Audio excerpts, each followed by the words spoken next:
Hello বন্ধুরা, অনেকেই জানতে চাও যে গেঞ্জি পেন্টিং কিভাবে করা হয়।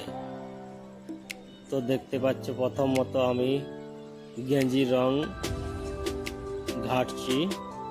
ঘাটা হয়ে গেলে আমি গেঞ্জি পেন্টিং করা শুরু করব।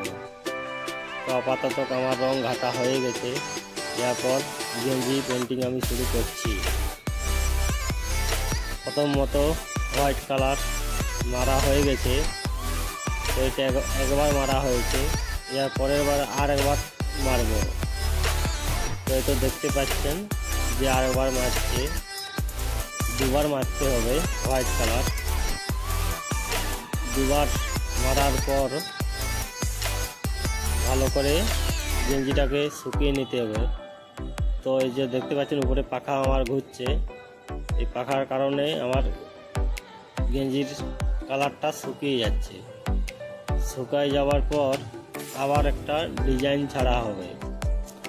তো এই যে এই ডিজাইনটা আমার মারা হচ্ছে, এটা আমার কমপ্লিট হয়ে গেছে, আর এইগুলো আমার কমপ্লিট হচ্ছে, এখনও কমপ্লিট হয়নি, কমপ্লিট হতে বাকি আছে।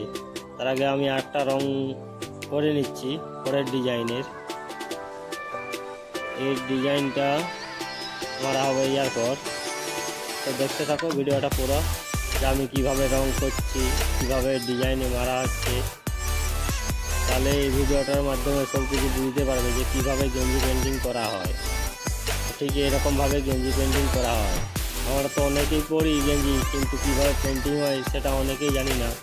তো এই ভিডিওর মাধ্যমে তোমরা সবাই বুঝতে পারবে যে গেঞ্জি পেন্টিং কীভাবে করা হয়। তো আবার একটা আমাকে রং করতে হচ্ছে, তো ওই কালারটা আমার শেষ হয়ে গেছে, এই জন্য আবার আমি রং করছি। তো এটা আমার ডিজাইনটা মারা কমপ্লিট হয়ে গেছে অলরেডি। এরপর আর একটা ডিজাইন ছাড়া হবে এটা কমপ্লিট হয়ে যাওয়ার পর। তো ভিডিওটা দেখতে থাকো, তাহলেই পুরো বুঝতে পারবে।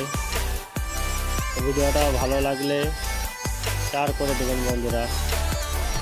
তো এই তো এরপরের ডিজাইন আমি আবার ছেড়ে দিয়েছি, এরপরের ডিজাইন। তো এটা আমার প্যান্টের ডিজাইন চলছে, এটা হচ্ছে প্যান্ট পেন্টিং করা হচ্ছে। একদিকে গেঞ্জি, একদিকে প্যান্ট। তো দেখতে থাকো ভিডিওটা।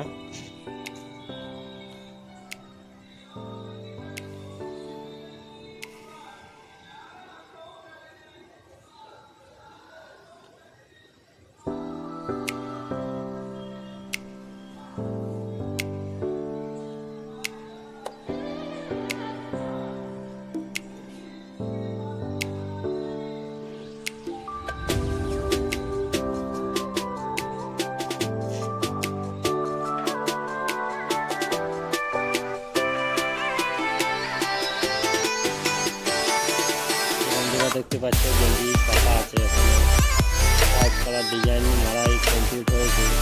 তারপর আমি অরেঞ্জ কালার ডিজাইন করেছি। তো এই অরেঞ্জ কালার ডিজাইন কমপ্লিট হয়ে যাওয়া মানে আমার